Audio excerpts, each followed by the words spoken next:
taking refuge in Buddha, taking refuge together in the practices of the Dhamma and in the presence of the Sangha. I'm very happy to be here with all of you. I've been sitting there this week, and from this perspective on this seat, it really looks like a full house. Quite impressive. Do we need more volume? Yes. Okay.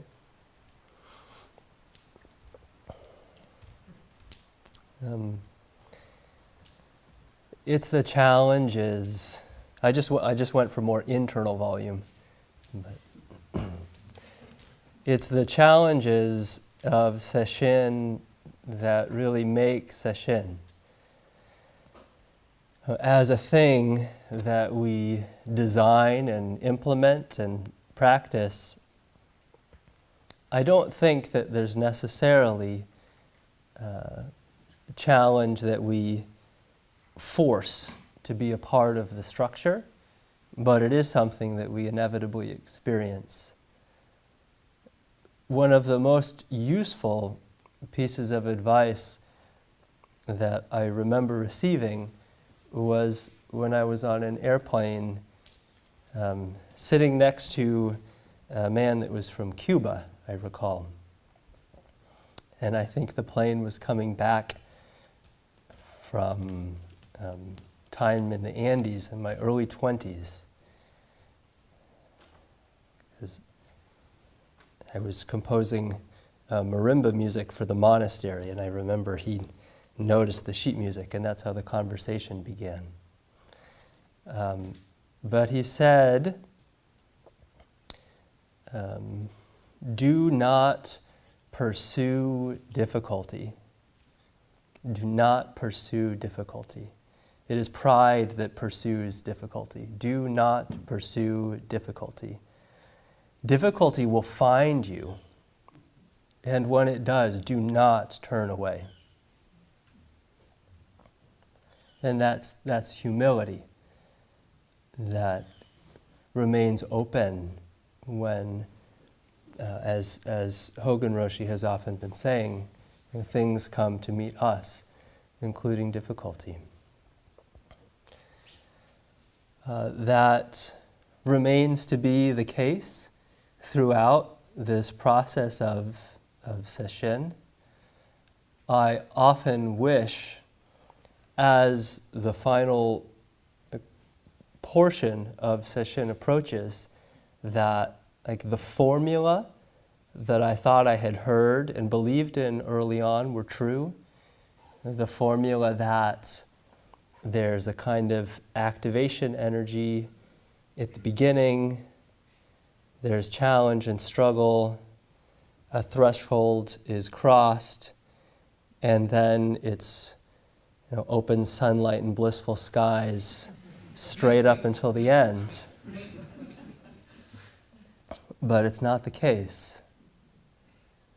There is something true in that, and the truth is, as we continue to practice and to continue to cultivate rigorous acceptance, to cultivate a tolerance and appreciation of the present moment of our life, whatever its texture, our ability to do that improves, and our desire to do that becomes stronger. It doesn't affect what comes our way necessarily.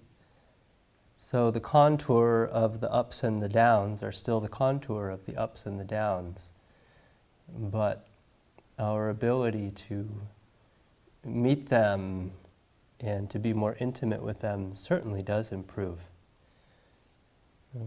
In a way, the fruit of continuous practice is the ability to practice continuously.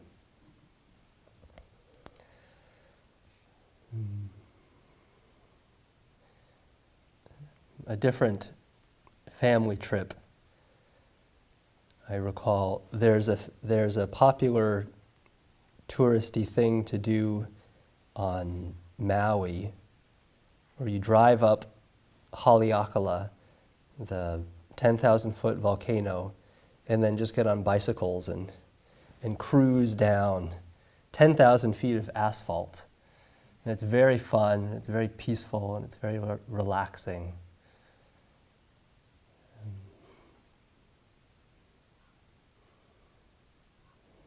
But this is more engaging than that, and it's more fruitful. I learned of a person who was an ultra runner who trained on that mountain, and all the tourists there like to drive up, at 2 a.m. to see the sunset on Haleakala, because it's this 10,000-foot volcano standing over this island of Maui in the ocean. Sorry, sunrise. I think I said sunset. So the sunset is incredible. And this person would train by waking up early and running those 10,000 feet up to the top. And from one perspective, from a conceptual perspective, no matter how you got there, when you see the sunrise, it's the sunrise, and the sunrise is the sunrise. So you see the same thing, but experientially it's not the same.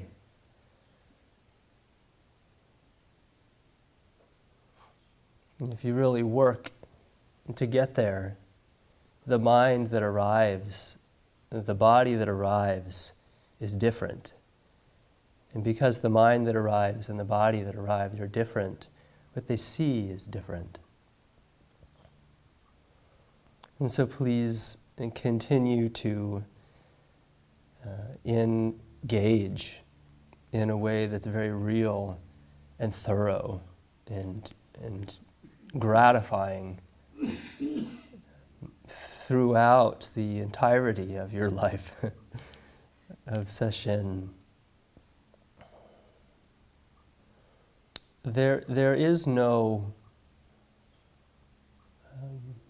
moment of sunrise during or after a sesshin. And if it comes, it passes. But we can learn to really feel the satisfaction of climbing the mountain.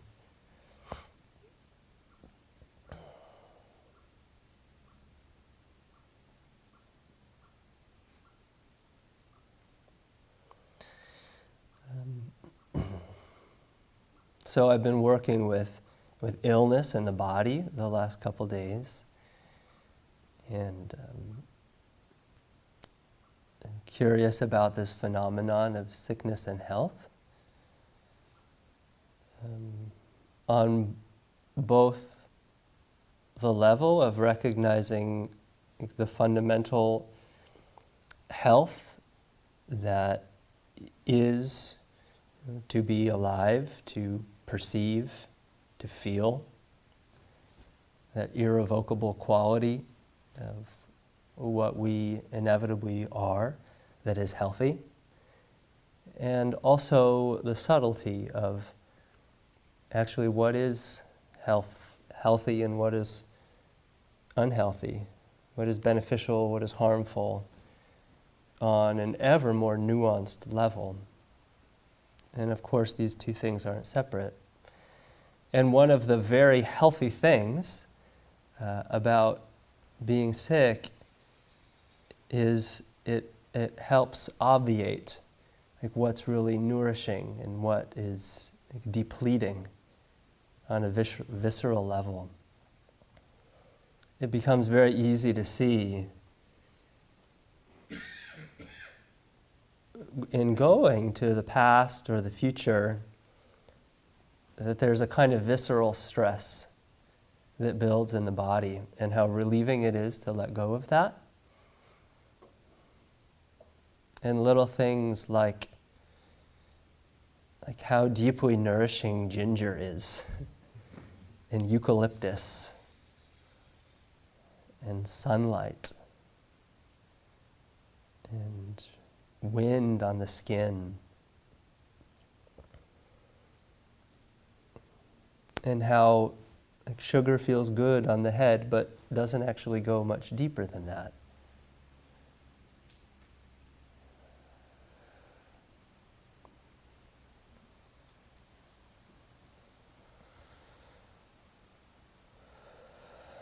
So sickness and health. In asking this question, what is it that is healthy? I was remembering a poem by an herbalist from Mexico, Maria Sabina, that I'll share with you. Cure yourself with the light of the sun and the rays of the moon. And so there's lots of different metaphors that we use for awakening. And it struck me that in the Zen tradition we use the moon, and the Tibetan tradition they use the sun. Very different characteristics. I've been enjoying, during Kinhin, watching one of my Kinhin neighbors always keep their eyes out for the moon and the trees. And I was thinking, why is it that we think of Zazen as looking for the moon inside but not outside?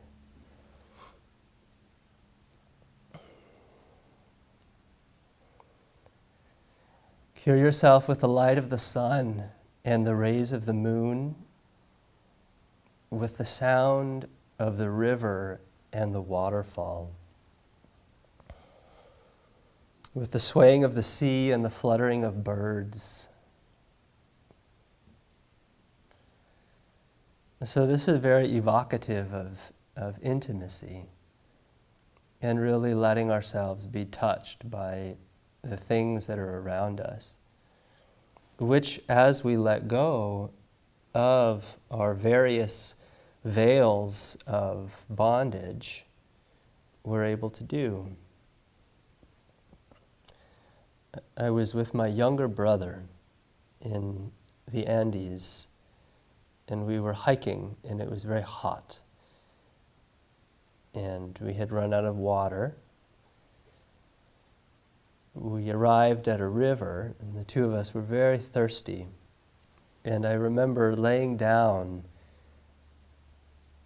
and listening to the sound of water with a real curiosity about what is it that is so satisfying about listening to the sound of water. I don't remember if it was last night or 2 nights ago when all of a sudden it just started pouring outside, and energy of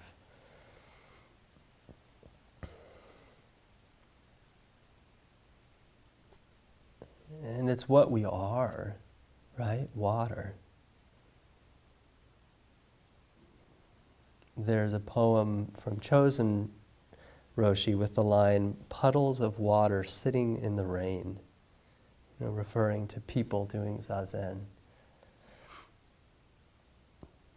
So water, listening to water, yes, and also on a biological level, this deep sense of safety.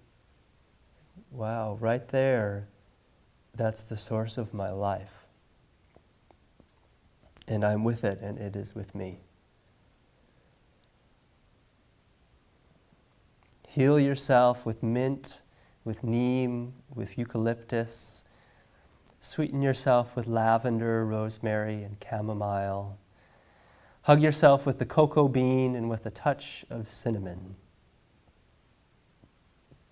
So this isn't about going out there and looking for good things. This is about we evolved with this world. This world is our mother, from whom the umbilical cord was never disconnected. And that's why all of our needs are around us because we evolved with her. And that's why some of these natural things are so deeply nourishing.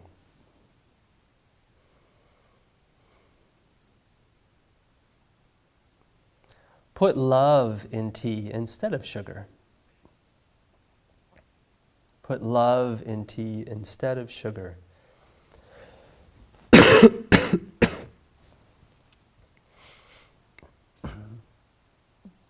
And so that's an ingredient that we can add to anything.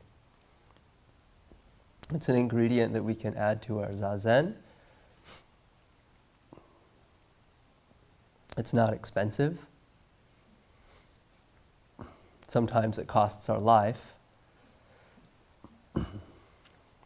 Put love in tea instead of sugar. And love can simply mean mindfulness, but like all of it. Instead of sugar, you can take it looking at the stars.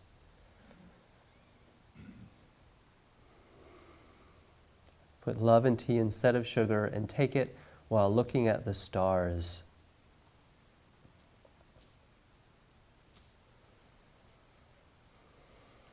So the stars, I assume, there hasn't been anyone and there won't be anyone, despite whichever ways cultures have gone and whichever ways cultures go. I expect there has never been any group of people and will never be any group of people that don't look up at the stars and just basically wonder.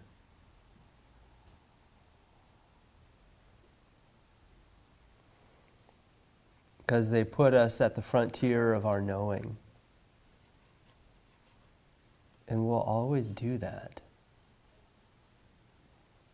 And that's what Zazen is. That's what this mechanism of Sesshin is. It's something intended to put us at the frontier of our knowing. And the teachings are designed to bait us to abide at that threshold. Be it pleasant, be it unpleasant, be it comfortable, be it uncomfortable. To really stay at that threshold. And it is the case that if we're patient, sometimes things open up and new territory is welcomed. But our job is to really stay on that threshold. By suspending thought, and as the mind gets clearer, it's ever more interesting what that even refers to, thought. But by suspending that, the mechanism of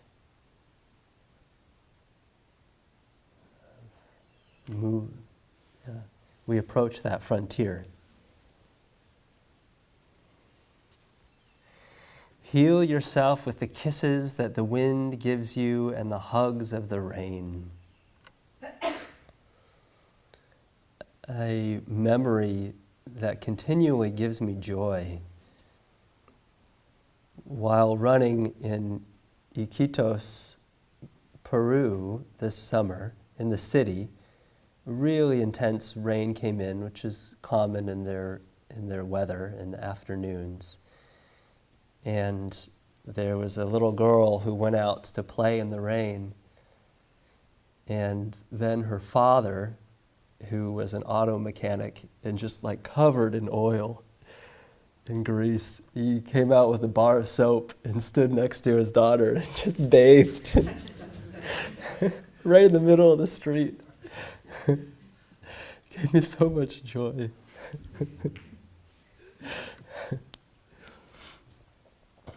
Get strong with bare feet on the ground. I'm really glad that we have a culture here where We can be barefoot in this room, we can be barefoot in Kinhin, because if we don't cultivate our feet,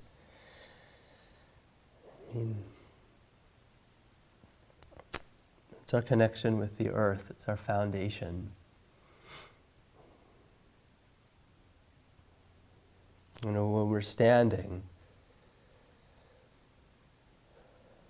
most basically, it's our feet that we breathe through.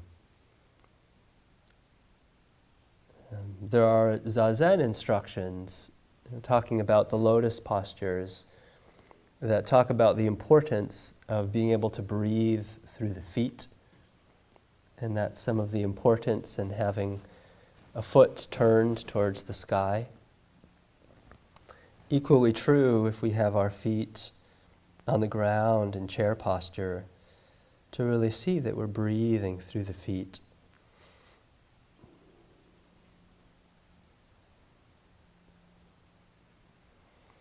Get smarter every day by listening to your intuition. And intuition is what we cultivate in Zazen. How to really be. And on this nuanced level, we do this in physical stillness, and it absolutely includes every decision and activity that we make with our living. Cultivating intuition. So we talked about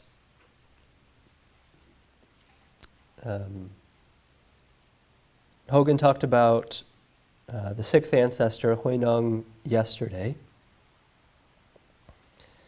We've been talking about Dogen's Genjo Koan, and I might be mistaken, but I think someone talked about Bodhidharma at some time this week. But these are three very primary ancestors in our tradition, all of whom underwent massive pilgrimages, pursuits of something that were somewhere else. And it takes a lot of clarity in order to do something like that. To know that the present moment moves, and to move with it. And to have faith in its trajectory.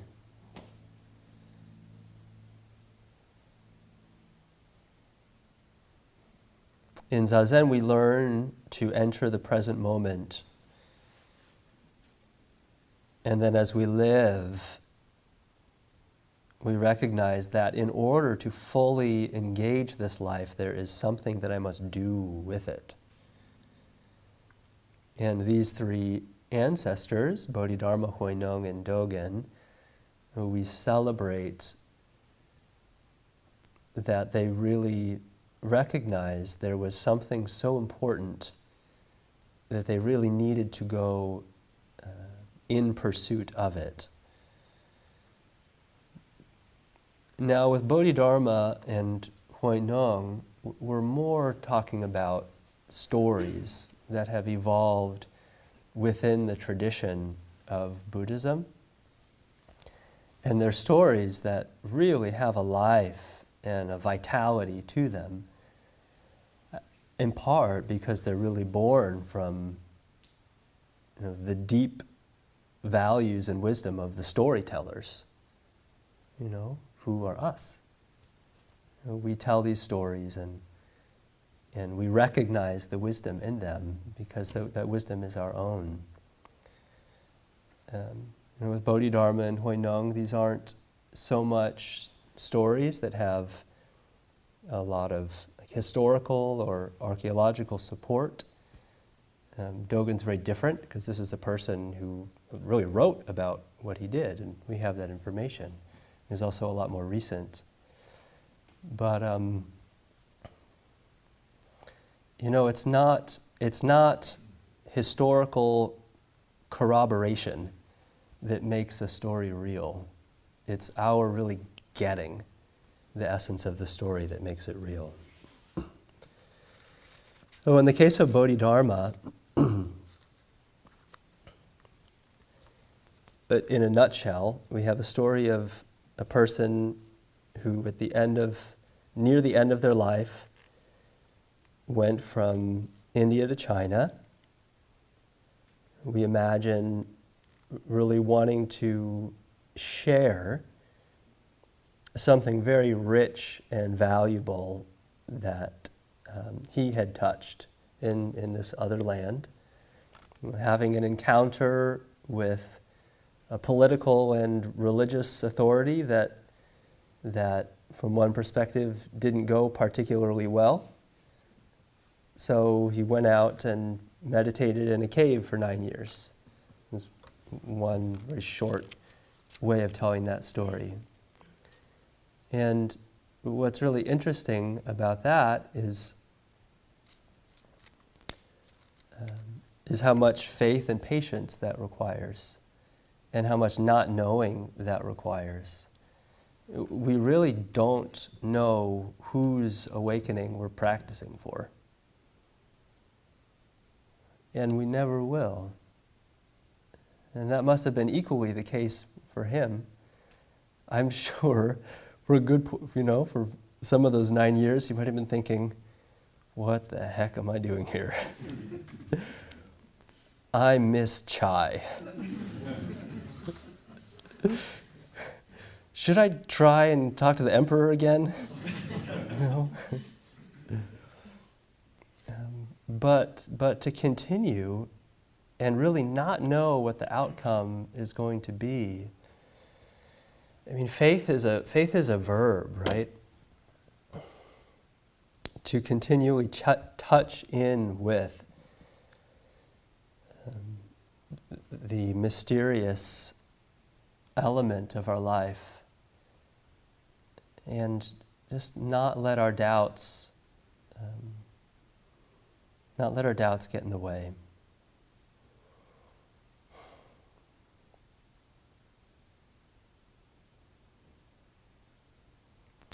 I'm getting confused about where I'm going with this, so give me a sec.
So it's very reasonable to sit sesshin with hope for an outcome that we may have more joy and less suffering in our lives. But that's probably as specific as we should get.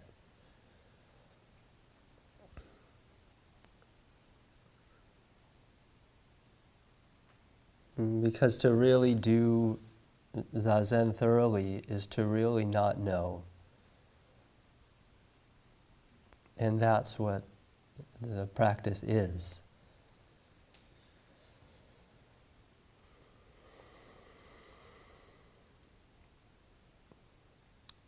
In the story of Huineng, another story of someone who woke up to something that encouraged them to walk across a country, 1,000 miles, as Hogan said yesterday, in pursuit of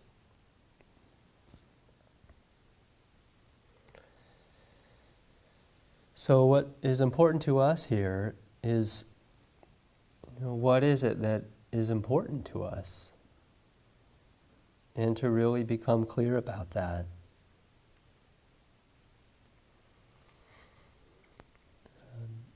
I recently was moved to go to Namibia, and I spent some time there with the Kalahari Bushmen. Just a few days, really. And I think that I was curious about where humans came from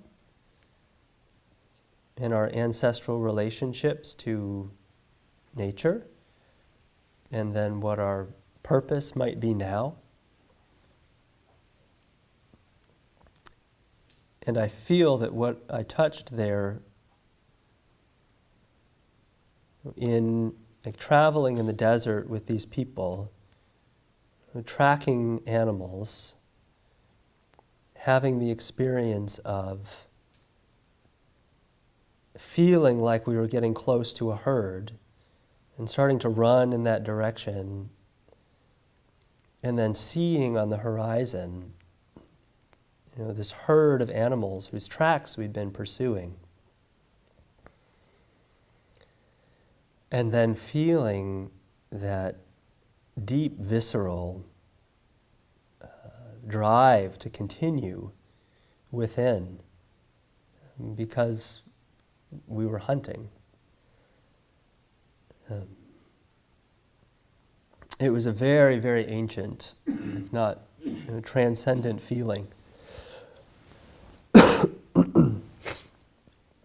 And at the same time, in spending time with them, recognizing that it was a culture that very much was proactively dying. And the ancient quality and the dying quality were right there together.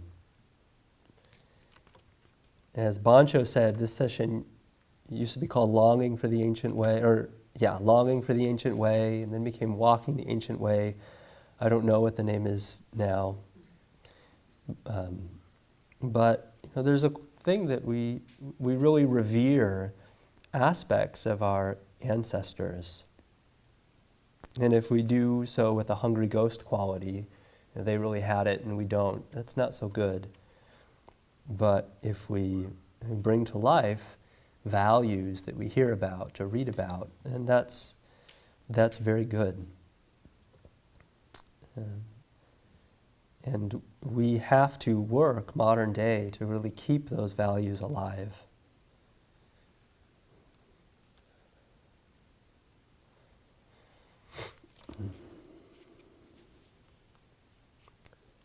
The realization of the ancestors is something that we have to make real. The last line in the Genjo Koan in our translation is, "Some may realize it and some may not." I hope you don't get the short stick. It's always been my least favorite line. I was very happy to see in the different translation that I was reading just now, the line wasn't even there. There wasn't even like a different version of it. It just was not there.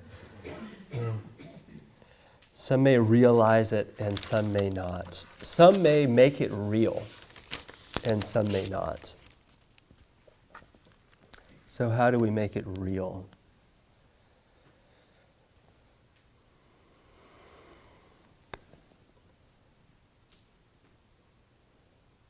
How do we make it real? So we also have the story of Dogen's pilgrimage. So his question, Dogen's question of if enlightenment is inherent, why do we have to practice? I understand was founded upon a cultural view of the Tendai tradition at the time, which was aristocratic, and he was born into a wealthy family, and practice was not heavily emphasized, and original enlightenment was a big teaching of the school. So I understand. So you can understand hearing this teaching and it kind of not making sense to a person. Just hearing over and over again, everything is perfect, and then here's life. And it seems kind of obvious, like everybody should get that, but it's very easy to just go along with what everybody says. And this person apparently really went with what was in their heart. And traveled to China with companions, one of whom was his mentor, who then would come back to Japan with him in an urn as ashes. And Dogen was not allowed to enter the monastery when he arrived because his ordination was not considered legitimate. So apparently he had to wait for almost a year before he was allowed to enter Tiantong Monastery. And he submitted appeals and was rejected. Apparently continued living on the boat with serious dysentery for quite a while. So not a romantic journey. But he went looking for truth. And this is an example of how dissatisfaction is a gift. Whenever we hear things, whenever we think things, or feel things that don't line up for us, it's an opportunity to learn something. To be clear about ourselves, because if the way we're living or if the way we're doing Zazen doesn't touch the heart, it's because we're just living somebody else's bad idea.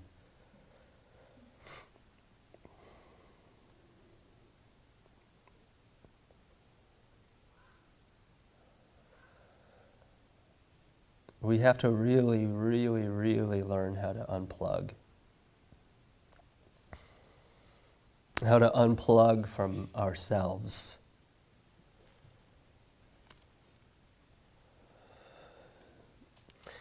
To really let ourselves be healed by the fact that we're alive. And then we can notice the taste of sunlight and the beauty of the moon and the stars. I was with a man, Dalmio, in the Amazon, and we went on a several-hour hike at night. And at 2 a.m., he cut down these palm leaves, and we lay down together and looked up, and he asked me, he said, "Do you have this where you come from?" And I said, "What?" He said, "Darkness."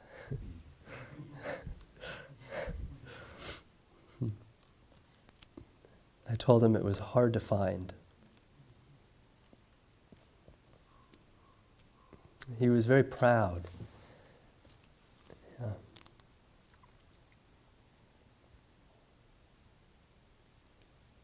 He was empowered in knowing that something so natural and basic that was becoming endangered around the world, he still had access to.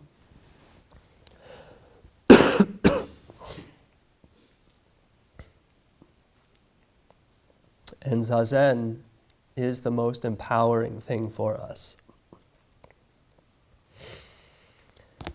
It is the mechanism through which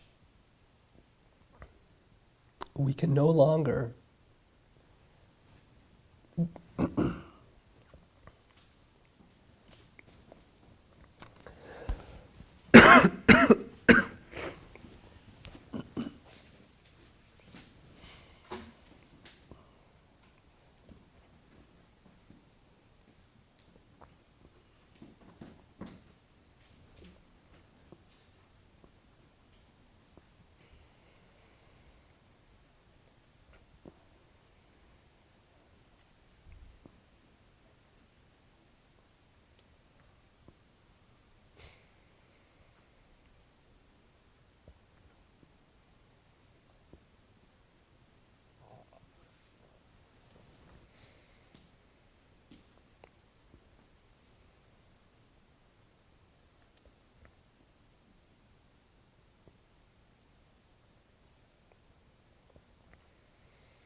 And so at the very least,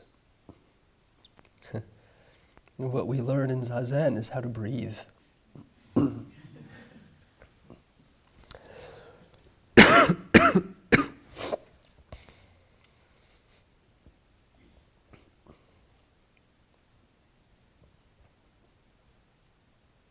And the very last line,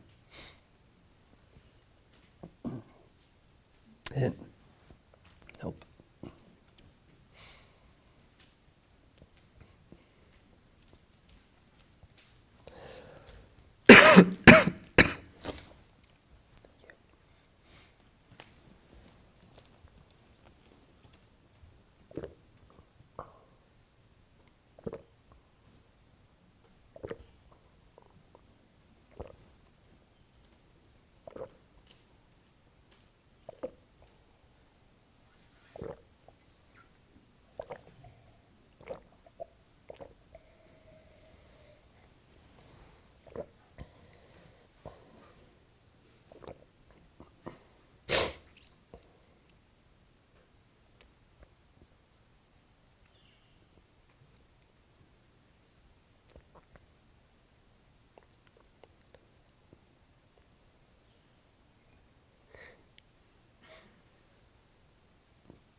I think I should talk, but I don't know.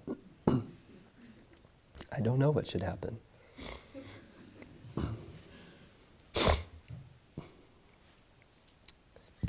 The very last line in Maria Sabina's poem is, "Heal yourself with beautiful love and always remember you are the medicine."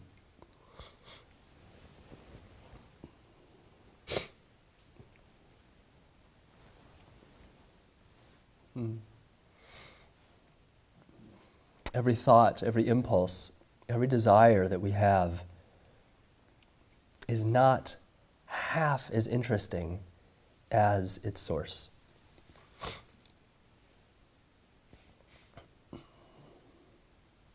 One of the beautiful aspects of this life is every doubt that we have manifests itself as fear. Every fear becomes something that we worry about. And this worry turns into thoughts and imaginations. So what we're left with is a series of signposts that lead us directly back into ourselves.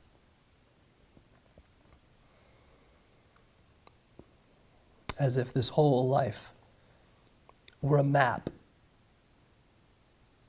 directing us back to who and what we are. And of course, this is not about us as individuals, but this is life as it is. So Zazen is the most empowering thing, for it is the mechanism through which we can no longer be fooled by others nor by ourselves.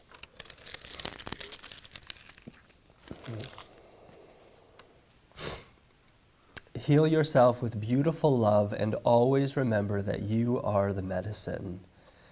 This is what Zazen is about. To study the Buddha way is to study the self. To study the self is to forget the self. So I learned in Japan that this first, to study the Buddha way is to study the self, is not referring to the personality, the individual. And I always heard that it was, but finally I verified in another translation that that's the case, that it's using the self in the way that the Hindus or the Vedanta tradition uses the self. To study the Buddha way is to study the vast open mind. And to study the vast open mind is to forget the individual. And it is. To live fully is to forget the individual, because we fully enter connection. And this is Zazen. And delusion flows through. And the miracle of that is it's purgative. We might think, oh, I was caught up in thoughts, but our experience is we are awake. And we learn things from our mistakes. And we have to assume that this is also true on a global level. Doesn't always look like it, but we don't know. We have to forget that there was ever something to worry about, to extinguish that flame of anxiety. I grew up watching the Nature Channel and would see videos of it being a dog-eat-dog world in the wild, just a bunch of animals going around killing each other. And it's so good that we have these civilizations where we don't have to worry about hyenas at night. But I had an experience that really, really touched me.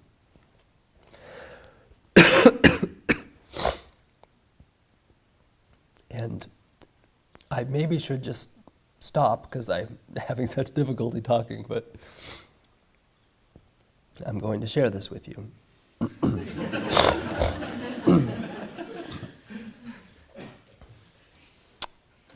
So we were illegally camping in the desert because our guide thought it was really worth it. And we weren't supposed to camp because there were lions. And I woke up, to a sound of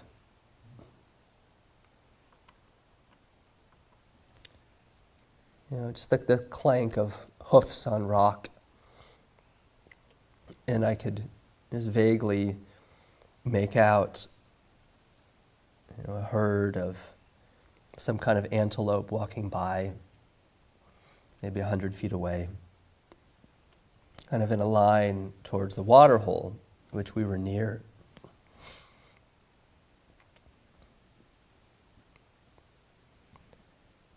And near the water hole, there was this deep, deep breathing, like cavernously deep, open and powerful. And there were two lions right by the water.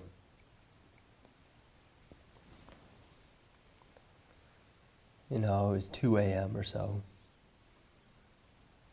And it's like, that, there it was. That's the wild right there. Everybody comes to the water hole to drink.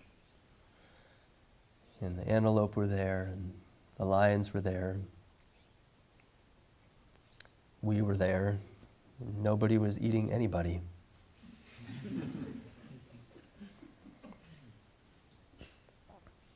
And we have a war in our minds. We have a war between sickness and health. And in Zazen, we go beyond dichotomy.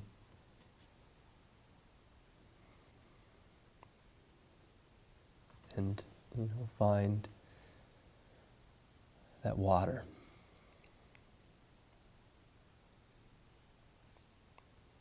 And because things aren't fundamentally at war, even if they kill each other on the surface.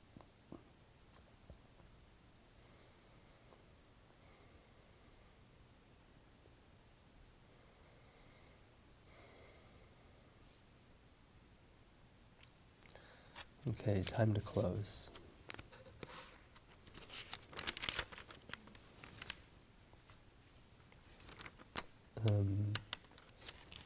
I'll go back to Boncho's metaphor of the dragon boat. So if we're racing,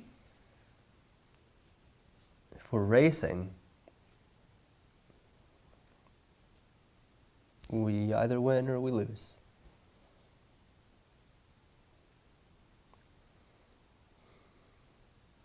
And if we're a professional, that matters.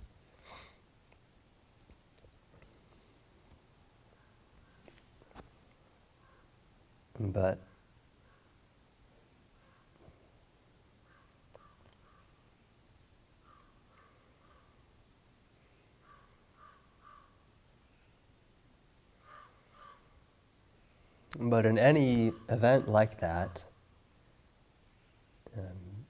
to use a quote from Scott Jurek, who is a distance runner, the delusion of the runner is the belief in a finish line.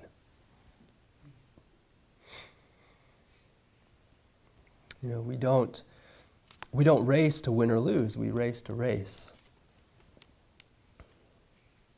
Because doing things with people has the potential to bring out what's best in us.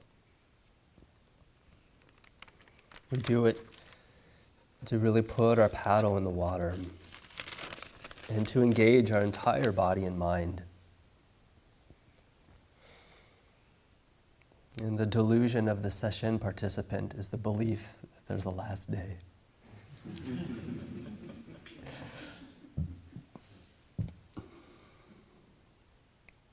Yeah.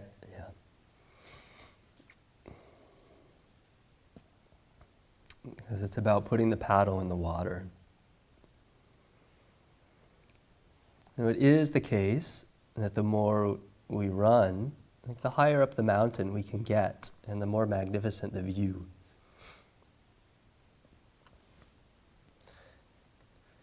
But, often you climb a big mountain and then it's cloudy. And so you have to learn to love climbing mountains. And it's the same with meditation. To fall in love with the very process of meeting things, just to see what's on the other side. And even that's too much. It has a quality of greed. Meeting things just for the sake of meeting things. Because we trust this life, actually. Our aspiration to see clearly has to be actualized, which each breath that we take, it can only ever happen one breath at a time. Our ancestors didn't create some Buddha-making machine that we can now enter and get spit out of. We really have to meet their teachings and their practices by showing up to them with our entire body, hearts, and minds. And really feeling out their truths for ourselves.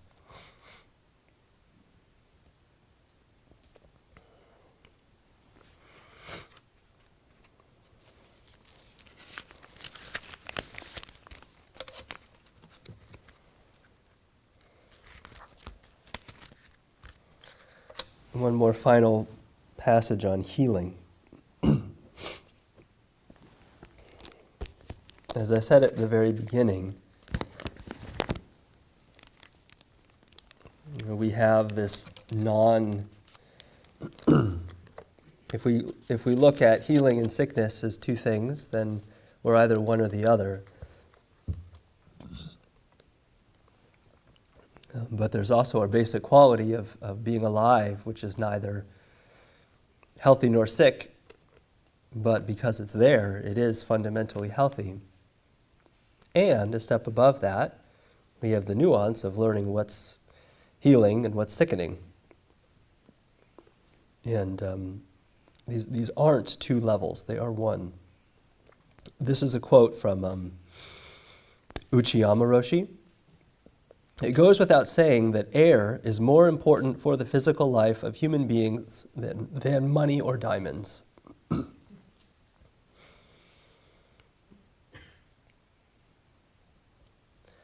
Actually, there are many people who put more value on, it says money or diamonds than air, but often people put more value on like basic warmth than air.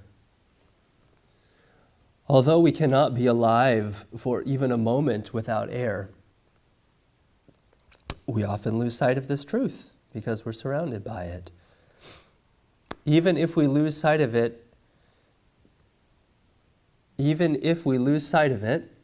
will not die from suffocation right away.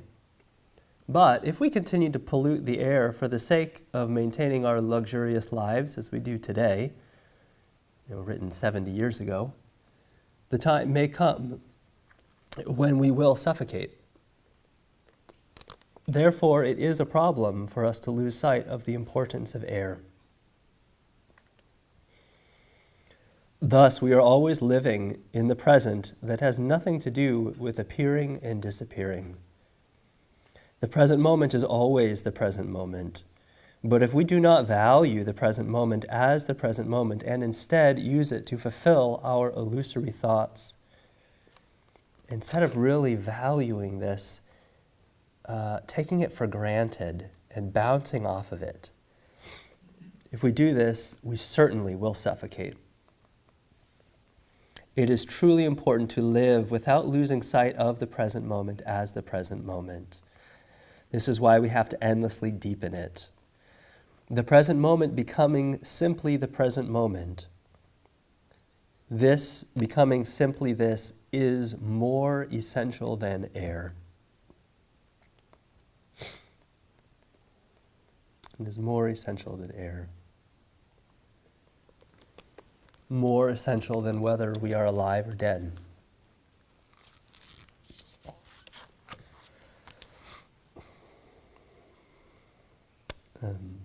I always find that wannabe concluding statements in my mind always start with, "So please." I'm very grateful to be practicing here together with all of you. Thank you very much for your support. And I look forward to this ongoing evolution together.